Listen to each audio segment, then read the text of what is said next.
Assalamualaikum warahmatullahi wabarakatuh. Sebelumnya saya ucapkan terima kasih kepada Bapak Agus Prianto selaku dosen mata kuliah jaringan komputer. Pada video kali ini saya akan melakukan praktikum wireless dan DHCP server menggunakan Cisco Packet Tracer. Namun sebelum itu, perkenalkan nama saya Sandi Gelender Prasetyo dengan NIM 23051204074 dari Prodi Teknik Informatika kelas C angkatan 2023. Oke, sebelum melakukan praktikum jaringan wireless dan DHCP server, di sini saya akan sedikit menjelaskan tentang apa itu wireless dan DHCP server. Oke, apa itu wireless? Wireless adalah jaringan nirkabel menggunakan gelombang radio seperti ponsel, televisi, radio, dan TV laptop. Bahkan, komunikasi melalui jaringan wireless sangat mirip dengan komunikasi radio dua arah. Wireless Internet adalah layanan internet yang dapat diakses tanpa koneksi kabel fisik ke komputer menggunakan internet. Layanan internet wireless umumnya disediakan oleh penyedia layanan internet melalui router wireless atau secara lokal melalui penggunaan router wireless yang terhubung ke kabel atau modem DSL di rumah atau di kantor. Oke, nah berikut cara kerja jaringan wireless. Yang pertama yaitu adapter wireless. Komputer menerjemahkan data menjadi sinyal radio dan mengirimkan atau memancarkan menggunakan antena. Yang kedua, router wireless menerima sinyal dan melakukan dekode data. Router mengirimkan informasi ke internet, koneksi kabel Ethernet, dan terhubung ke komputer penerima. Oke, selanjutnya yaitu macam-macam keamanan jaringan wireless. WPA, PSK atau Wi-Fi Protected Access Pre-Shared Key adalah pengamanan jaringan nirkabel dengan menggunakan metode WPA PSK jika tidak ada autentikasi server yang digunakan. Oke, yang kedua yaitu WEP atau Wire Equivalent Privacy atau Shared Key adalah suatu metode pengamanan jaringan nirkabel disebut juga dengan Shared Key Authentication. Shared Authentication adalah metode autentikasi yang membutuhkan penggunaan WEP, inskripsi WEP, menggunakan kunci yang dimasukkan oleh administrator ke klien maupun access point. WPA atau Wi-Fi Protected Access adalah satu jaringan yaitu satu sistem yang juga dapat diterapkan untuk mengamankan jaringan nirkabel. Nah, selanjutnya yaitu apa itu DHCP? DHCP atau Dynamic Configuration Protocol adalah layanan yang secara otomatis memberikan nomor IP kepada komputer yang memintanya. Komputer yang memberikan nomor IP disebut sebagai DHCP server, sedangkan komputer yang meminta nomor IP disebut sebagai DHCP client. Dengan demikian, administrator tidak perlu lagi harus memberikan nomor IP secara manual pada saat konfigurasi TCP IP, tapi cukup dengan memberikan referensi kepada DHCP server. Kelebihan DHCP server.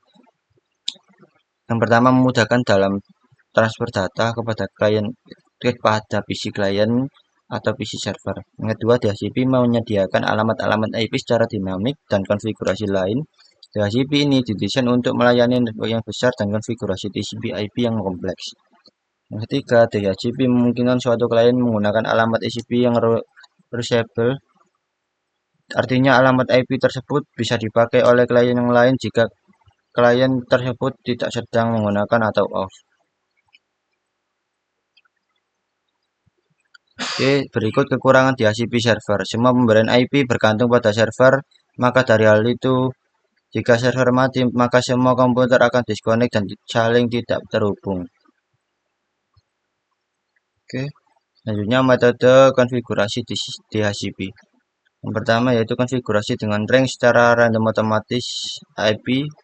Pemberian IP address pada klien secara random dan dapat berubah-ubah namun masih dalam range IP address yang ditentukan. Selanjutnya yang kedua yaitu konfigurasi dengan fixed alamat IP address. Pemberian IP address yang sifatnya tetap value pada klien yang memerlukan data MAC address. Oke, mungkin sekian penjelasan wireless dan DHCP server dari saya. Baik, langsung saja kita masuk ke dalam praktikum jaringan wireless. Oke, dalam percobaan ini kita akan mensimulasikan jaringan wireless berikut dengan menggunakan metode autentikasi keamanan dan tanpa metode autentikasi keamanan. Untuk AP atau access point 1 akan menggunakan autentikasi keamanan WPA2 PSK dengan sedangkan untuk AP2 atau access point 2 tanpa autentikasi keamanan, sedangkan untuk setting IP-nya menggunakan statik. Oke, langsung saja masuk ke langkah percobaan yang pertama, yaitu buatlah skema jaringan seperti gambar di atas. Oke, di sini saya sudah membuat skema jaringan yang sama dengan modul seperti ini. Saja kita masuk ke langkah percobaan yang kedua. Oke, untuk setting AP1 pada port 1 dengan SSID EP1, channel sama dengan 1, dan metode autentikasi WPA2 PSK dengan password 123456788. Oke, langsung saja kita masuk ke AP1.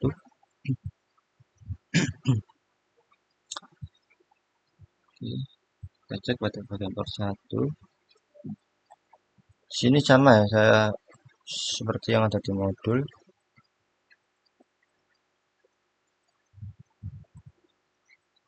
Pada satu, nah sama seperti yang ada di modul, yaitu SSID-nya kita menggunakan AP1 dengan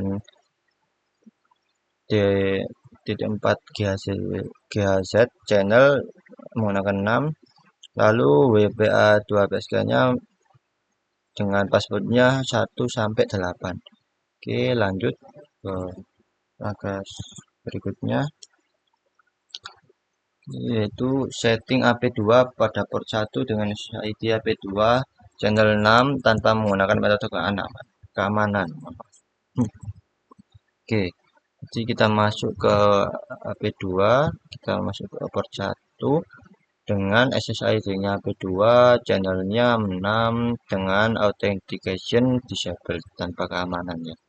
Oke, jangan lupa diangkat juga ini port statusnya pada access point 1 dan access point 2. Oke, selanjutnya yaitu setting laptop pada wireless dengan SSID AP1, metode autentikasi keamanan WPA PSK, passwordnya 1 sampai 8, IP address-nya 192.168.1.129. Oke, kita masuk ke dalam laptop, bagian laptop.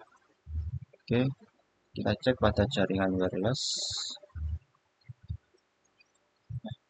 Pada jaringan wireless ini kita menggunakan SSID AP1 dengan WPA PSK2, authentication-nya dengan password 1 sampai 8, lalu IP konfigurasinya menggunakan static dengan IP address-nya tadi belakangnya 129 ya. Jadi 192.168.1.129 dengan subnet masknya 255.255.255.128. Oke, IP konfigurasinya ini menggunakan static juga. Oke, jangan lupa di on kan. Langsung saja kita close. Kita masuk ke langkah selanjutnya, yaitu setting smartphone pada wireless dengan SSID AP2 dengan tanpa metode autentikasi keamanan. IP address-nya 192.168.1.130. Oke, langsung saja kita masuk ke dalam smartphone. Oke, kita masuk ke jaringan wireless ya. Wireless-nya yaitu kita menggunakan SSID AP2 ya. Jadi autentikasinya ini tanpa keamanan. Lalu IP konfigurasinya ini menggunakan static dengan IP address-nya 192.168.1.130 dengan subnet masknya 255.255.255.128. IP konfigurasi yang ke-6 ini juga menggunakan static. Oke, jangan lupa di on kan, lalu saja kita close. Oke. Oke, untuk mengetes bahwa laptop sudah terkoneksi dengan smartphone, silakan jalankan perintah ping dari laptop ke smartphone. Oke, kita masuk ke laptop, kita masuk ke desktop, mohon maaf pada bagian command prompt, kita tes ping 192.168.1.1.30 pada bagian laptop untuk mengetes ke smartphone apakah sudah tersambung. Oke, jika sudah muncul reply seperti ini, maka tandanya sudah terhubung kepada smartphone. Oke, mungkin itu saja penjelasan dari jaringan wireless. Langsung saja kita masuk ke jaringan DHCP server. Oke, kita masuk pada jaringan DHCP server. Oke, dalam percobaan ini kita akan mensimulasikan DHCP server dan DHCP client di atas jaringan wireless Brigge yang telah kita praktikumkan sebelumnya. Yang bertindak sebagai DHCP server adalah PC server dan yang bertindak sebagai client adalah laptop dan smartphone. Oke, lanjut ke langkah percobaan yang pertama, yaitu buatlah skema jaringan seperti gambar di atas. Oke, di sini saya sudah membuat rancangan skema jaringan seperti gambar di berikut ini. Jadi kurang lebih sama ya pada modul. Oke, selanjutnya setting IP server secara statik dengan IP address-nya 192.168.1.253. Oke, kita masuk ke DHCP server. Dengan internetnya, jangan lupa diamkan. Pada port statusnya kita menggunakan static IP configuration-nya dengan IP address-nya 192.168.1.253 dengan subnet-nya 255.255.255.128 dengan IP v6 configuration-nya yaitu static. Kita menggunakan static. Oke, saja kita close. Oke, yang ketiga yaitu aktifkan DHCP server dengan konfigurasi seperti berikut.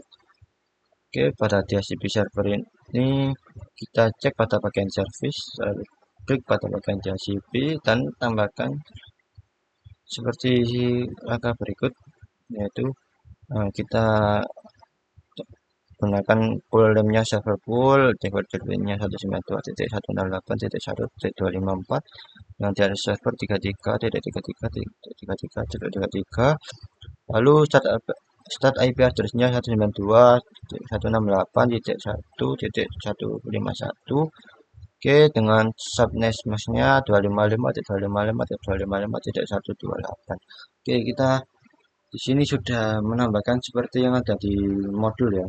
Jadi pada bagian DHCP server ini di service DHCP ini kita samakan dengan modul, bisa dilihat sendiri yang baru saja saya ngomongkan, kurang lebih sama seperti yang ada di modul. Oke, lanjut ke langkah selanjutnya, yaitu aktifkan laptop dengan menggunakan DHCP client dan pastikan sudah mendapatkan IP dari DHCP server.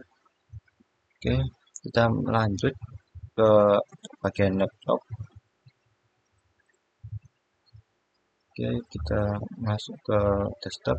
Oke, ke IP konfigurasi. Nah, sini saya menggunakan DHCP karena DHCP ini IP address-nya itu otomatis akan keluar. Jika saya menggunakan static, maka IP address-nya kosong dan subnet mask-nya. Jadi kita di modul tadi diperintahkan untuk menggunakan DHCP karena kita menggunakan IP address secara otomatis, dan ini meminta IP address lalu DHCP successful, permintaan DHCP itu successful. Jadi menerima IP address dan subnet mask-nya dan default gateway lalu DNS servernya secara otomatis. Oke, lanjut ke langkah selanjutnya, yaitu aktifkan pula smartphone dengan menggunakan DHCP client dan pastikan sudah mendapat IP dari DHCP server. Oke, langsung saja kita masuk ke pada bagian smartphone. Oke, lanjut ke bagian IP configuration desktop. Nah, di sini saya sudah menggunakan DHCP, jadi otomatis IP address, subnet mask-nya, default gateway-nya, dan DNS server-nya. Jika kita klik static, maka kosong isinya, IP address dan subnet. Jika kita menggunakan DHCP, maka IP address-nya meminta. Jadi IP address-nya meminta dan DHCP meminta successful. Jadi permintaan dari DHCP sudah berhasil. Jadi oke, mungkin itu saja penjelasan praktikum jaringan wireless dan DHCP server menggunakan Cisco Packet Tracer. Sekian dari saya, terima kasih. Wassalamualaikum warahmatullahi wabarakatuh.